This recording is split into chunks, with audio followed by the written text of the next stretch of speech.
If you are a person who thinks of things in terms of systems, can you raise your hand for whatever that might mean to you? Do you think of things in terms of systems?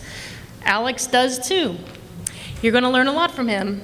If you don't think in systems, which I do not, so I definitely look forward to this. Now, you can think of food as a fuel that runs the systems, and so Alex is very careful about the fuel that he uses to run his fabulous body, which you'll see. And Alex also thinks about fuel and being efficient with fuel that runs the systems even in a building. And he's going to talk to us about these two ideas. So let's welcome him with his talk, Trust the Gut, Alex Glenn's Believe It or Not.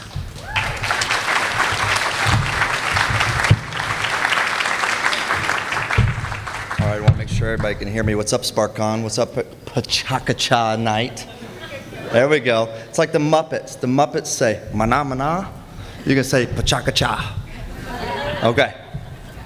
So you guys tell me when we're ready to go and we'll roll. The man behind Ripley's Believe It or Not, Robert Ripley, was a collector of odd and unusual stories. In keeping with his legacy, I'd like to share my odd story, Trust the Gut.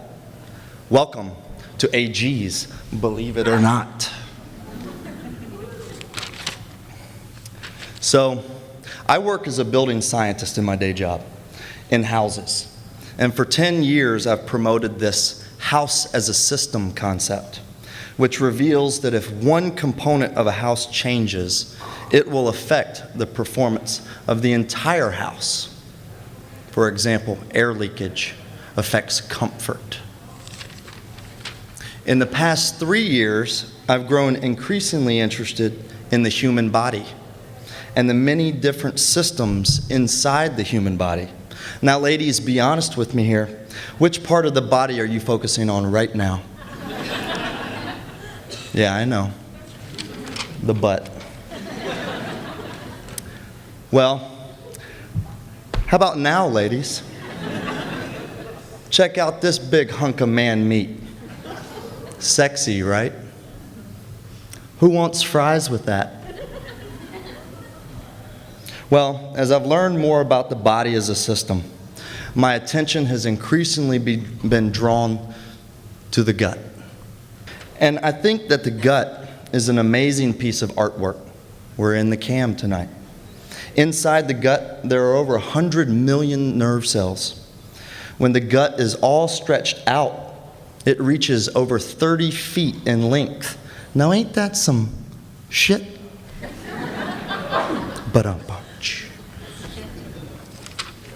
Well, the gut is now being referred to as the second brain. Cutting-edge research is revealing that the gut does much more than just handle digestion, that it partly determines our mental state, and that it plays a key role in our emotional and our physical conditions. When is the last time that you felt nervous about something? Or maybe had one of those gut-wrenching experiences? I think we all use those expressions for a reason. The gut is quite sensitive to emotion. For example, stress has been known to cause an upset stomach, right? Well, scientists have known for years that the brain sends those signals right to the gut and throughout the rest of the body.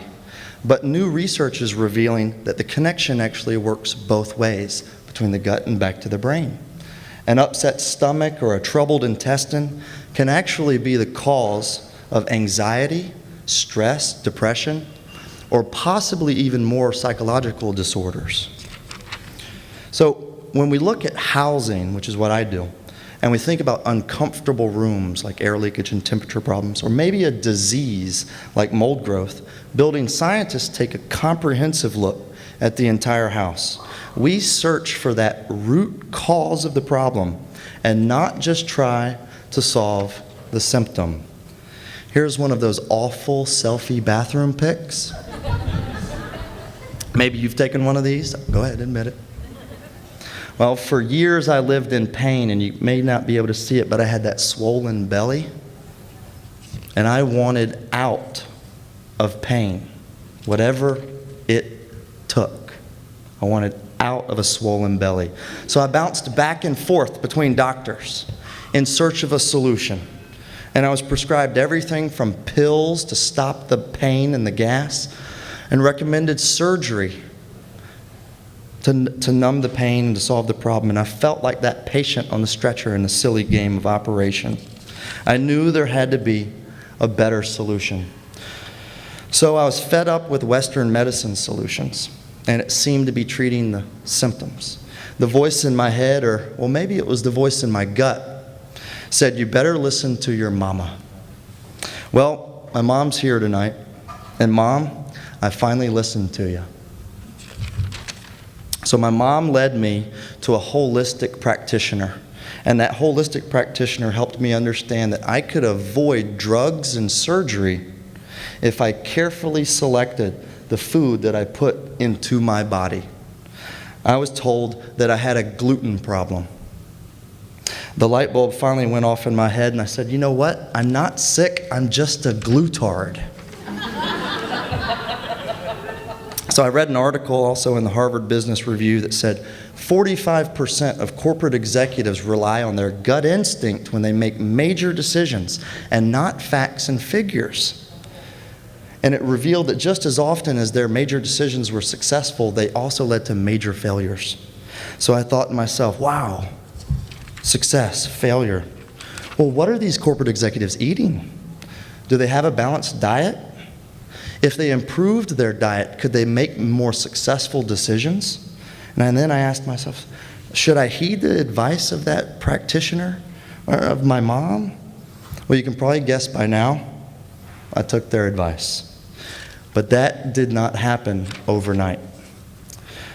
I had the pleasure of attending a Tony Robbins event, Unleash the Power Within, and it changed my thinking dramatically. Tony says that it is our decisions that ultimately shape the quality of our lives. And I took this advice to heart, and I made a decision to improve the quality of my life, starting with the gut. But change is hard, and people resist change. I certainly did. I knew what I had to do, but taking that action was very difficult. It's taken me over 3 years to heal my gut, and the journey has not been without struggle. Change is a process. And I'm quite familiar with change and that resistance to change in the housing industry. Oftentimes it can feel like a culture clash when we try to speak about building science and the house as a system concept to builders and remodelers who have done it the same way their entire lives.